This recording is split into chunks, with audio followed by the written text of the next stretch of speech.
Hello, Toyota fans and Pandem fans. So we have a combination of the two by a brand called Pop Race. I don't get too many of these. This might be like my second one.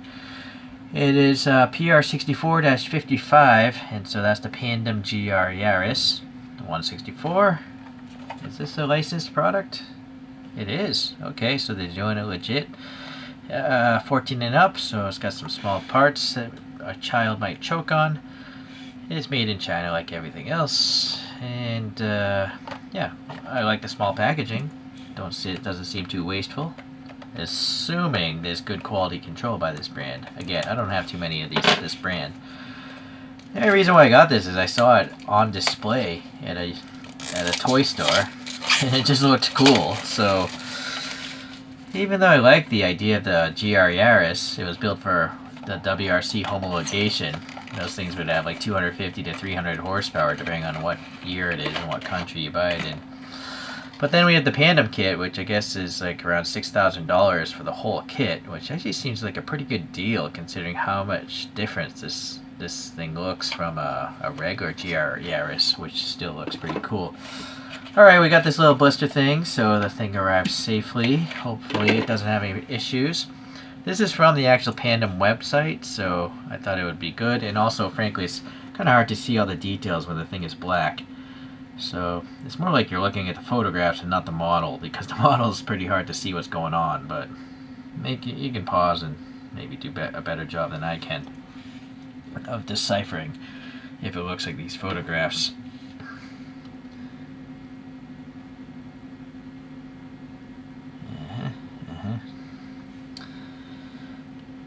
Yeah, it's a seriously black chrome model we're looking at here. And it's a seriously pretty funky body kit on the real car. Put that down, I get a different angle here of light.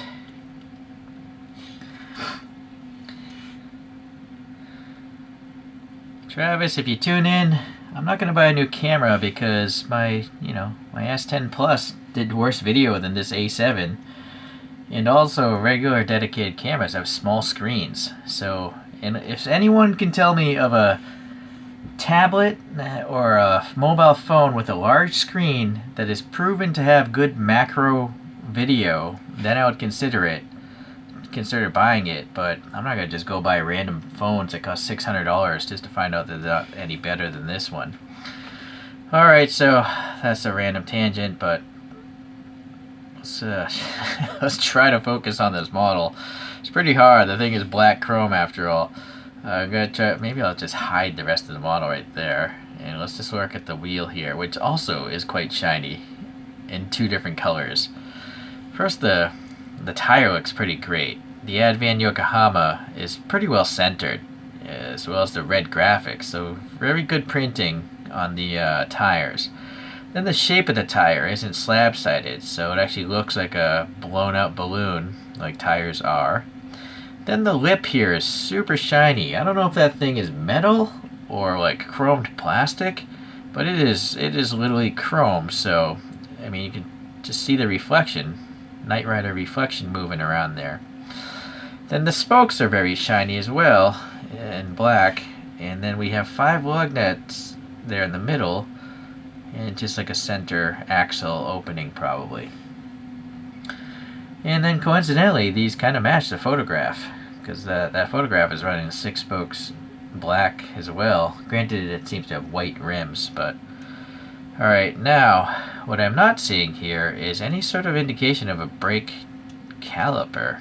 It's weird, it's got this funky silver dish, but where's the brake? Right, so I don't know if I like that. What do you like that? I kind of instinctively just want to have that not there so you can see the air passing through and see the light on the other side. So it's like kind of trying to be a brake, but it's not, because it's got this lip here as well, and then that recess. If the lip was black, and then that could be the rotor, but it's not, you know? So that looks a little odd to me. I don't know if it's metal. I have a suspicion maybe that's all metal. Kind of like those BNDS alloy wheels where they mill out a thing and then they put in the spokes as a piece of plastic after. So maybe that's why it's shaped that way. This actually might be a metal wheel. Okay, well, we got this carbon fiber graphic. It's interesting. It's an interesting pattern of carbon, but maybe the real car's like that. There's a lot of crazy carbon weaves nowadays, so it's possible. If anyone's ever seen one in person, leave a comment if you think the pattern looked like that. And I think it's tampo printed. You see, I don't see any sort of weird air pockets right there, or wrinkles. So I might be wrong, but so far I have a suspicion this is tampo printed, meaning it's paint and not a thin film of plastic that's going to crack off in time. That's molded in, these little body screw details. They're recessed. This, yeah, I can feel that little dimple, so that's pretty neat. Okay, now, wow, hold on, I gotta get like a Q-tip here. That's so shiny. Look at the reflection of the Q-tip. That is a black mirror. Wow, that's impressive. It's amazing my phone can even see this thing. Okay, well, we have a tampo printed TRA Racing something Pandem. TRA Racing, I believe, is the parent company of the brand Pandem, Japanese company, I believe. Alright, going to the rear. Oh, wait a sec, you toy collectors. I generally don't care about toy stuff. But yeah, you can, if you want to destroy a perfectly beautiful model by rolling it down a Hot Wheels track, you can do it with this. This one actually rolls quite freely. But that seems like a sacrilege. Going to the rear. Again, yeah. It's same construction as the front wheel, it looks like. So, interesting. Again, though, the tire is pretty good. Yeah, sure the Yokohama's a little off there, but look how thin the tire is.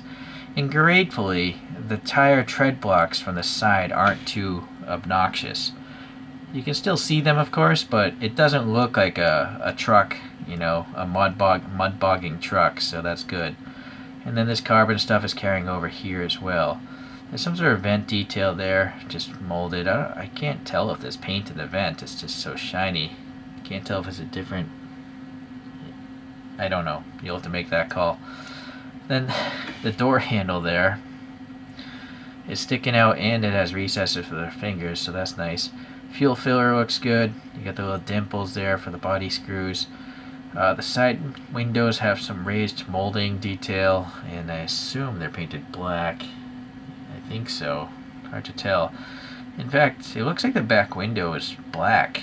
Because I can't see anything through it, right? You can clearly see the roll cage here, so that's blacked out for some reason. But it's not in the photograph.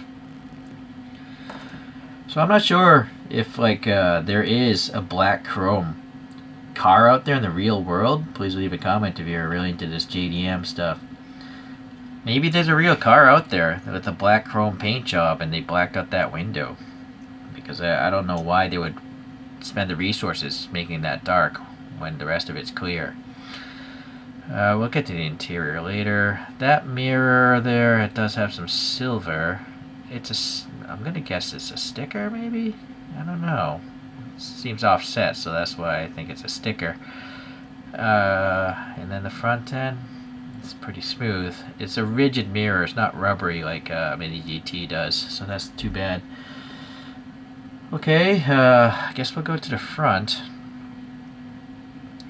So a lot of stuff to look at. That carbon is still carrying across pretty well on this vertical to the horizontals. This little chin spoiler. The top of the chin spoiler, I think, is just black. I guess they couldn't get the tampo print on there. They just tampoed the side. I guess that's fine. It doesn't bother me so much. This wing seems awfully thin. I wonder if it's metal, like photo etched, or if it's part of the casting.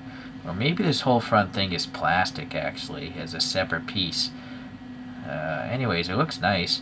And there's a Pandem printing there. It's kind of hard on the carbon to read, but Pandem. More carbon graphic there. And it's nice that there's a Japanese license plate. Yeah, so one would assume that maybe this is a real car with that license plate number. There's like I guess like a GR Yaris logo. Some sort of squished honeycomb grill texture. Some different texture in that little vent there. The Toyota badge is quite crisp and clear. Very nice. It's a little hard again with the chrome finish of this thing, but I think you can see it. There's my Q-tip again. Again, fingerprints all over this thing. Alright, well the headlights are clear plastic, so that looks good, and they look like light buckets are behind there. 2 segments there, maybe 3. So they're actually quite deep, those light buckets. And then the front edge has a little silver for whatever those, I assume those are LED running light there. Alright, let's just check this side here. Yeah, that carbon I think is wrapping under there. Little vent there, I guess, just body colored. My fingerprints, but no major defects I can see. Wrapping around to the back, we have some clear red taillights, but also the backups are, I think, behind it. Like painted silver. I don't know. It looks really good. It looks like they're literally back there, but there's a little black bisector there, so that's neat too. And then the license plate is crisp again, and then it says GR4, okay, and then Yaris. Maybe that's the Gazoo Racing logo. They're the guys, I guess, that they worked with to homologate these things for mass production. Okay, some vents there, and more of that black chrome. Some exhausts, they're slightly dimpled. I really wish those exhausts went in a little bit more, but everything else is looking so good. I think it's still fine. And then you got these tiny little separate stainless steel struts, attached to this wing. So that looks pretty neat. There's a little red reflector there and there, painted. Okay. Some vent details, but no texture, but they're quite small, so this thing is really hard to film. Okay, pleasantly the rear window doesn't have any silly like defroster lines, so you can see right into the interior, and you can see like the X brace there of the roll cage. Okay, so let's just check out the bottom quickly. There's a screw. If you want to open it though, you're gonna have to remove that piece, this exhaust piece, I guess. The treads look okay actually, and then it's interesting that there's even some like exhaust details molded into this base. I have a suspicion that base is metal, and it's interesting that it's so far up there. Look out! I've never seen a base this high or that sunken in. I don't. I'm trying to think of what advantage there would be in doing that.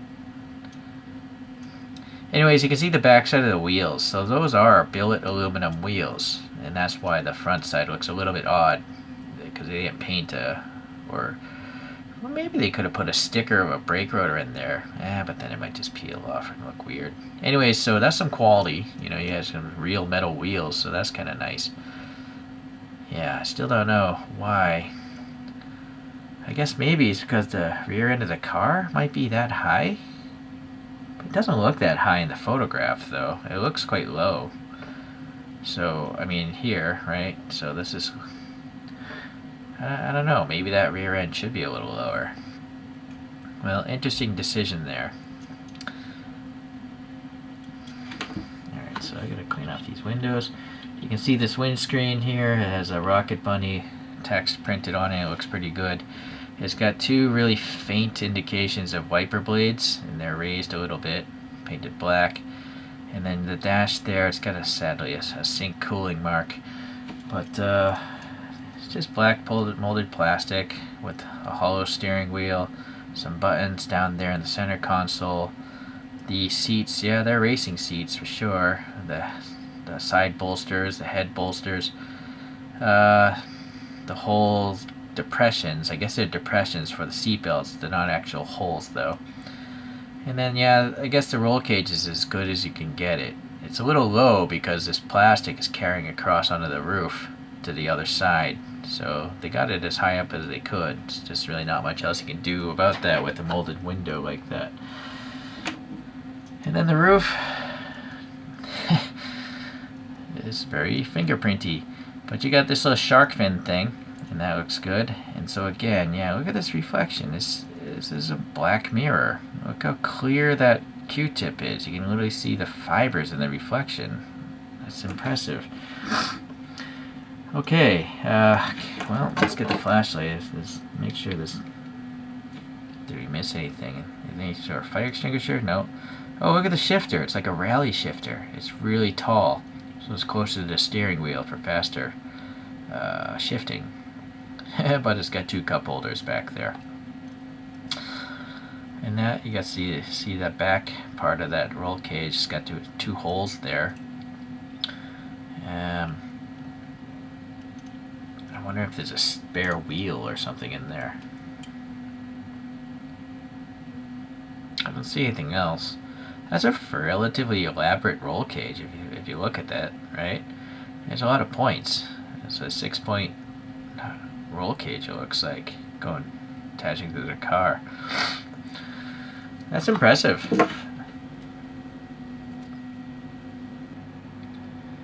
So we're going to do quite an interesting mix of show and tell today. So CM models. Let's do the rally stuff here. We have a Corolla from the 1998 Britain race. Sadly, CMs doesn't exist anymore. It's a real shame because I really like rally cars. Going back in time further, we have another CMs. This is the Celica Turbo from the 85 Safari.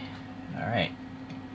So, Toyota's rally history, which is why the GR Yaris was made to go rally racing. And this thing's so chrome, it reminds me of the other chrome thing I have, which is this Honda Civic EG. This is by who? Street Weapon. And that's even shinier. It is so shiny, it's crazy. It's blinding me with science. And then here's a resin model of a Pandem, but of a funky K-truck, the Hoonigan D12 Suzuki Carry.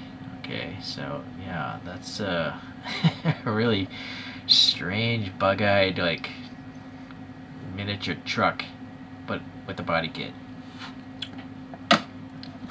So a little bit of rallying, a little bit of street racing, or street style, I guess. Although the Yaris could go racing. Okay, well, let's go with the little top view here. Just see that stuff. Catch those reflections. We'll get another coaster going here.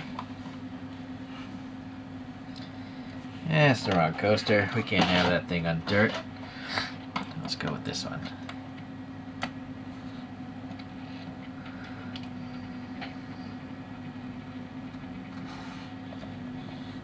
Well, I gotta say, Pop Race, you did a fantastic job here on this. I don't even know if it's a criticism. I guess you could call it a criticism. How the wheels, how they don't have a disc brake system. I can kind of understand why they don't, because they're actually solid aluminum rims. But, I don't know. They would be even a little bit better if they just had some sort of like graphic of a rotor or something back there. Or maybe, what do you guys think? Is it better to have aluminum rims, super shiny, but no brake system? Or would you just rather have plastic wheels that have a brake system so it looks more like a real car? That is the question. So, I suppose I'd have to go for the latter, if I think about it. I buy these things so they look like the real car, I have a whole different set of series for Chorokyus and stuff, or things that don't look like real cars. But when I buy this kind of thing, I'm actually hoping it looks like the real car. I want a miniature version of a real car. So that would be my take on it. But yeah, leave a comment. If everyone likes these aluminum wheels more, I guess that's the more successful, marketable thing to do as a brand. Don't listen to just some old grumpy guy like me. Thanks for watching. Well, hopefully this might be my last diecast car. No, I still have a few more to review. So, but it's definitely waning. Every time something goes wrong in this hobby, It's just another nail in the coffin for me to never buy a 1/64 scale model, and it happens more often than not. But today, it's not. No quality control problems, and a lot of cool features on this particular model, and you gotta love this. I don't even know if this would be called a paint job, because it's black chrome. I think it's literally chrome plated. So, looks fantastic. Thanks. We'll see you in the next review.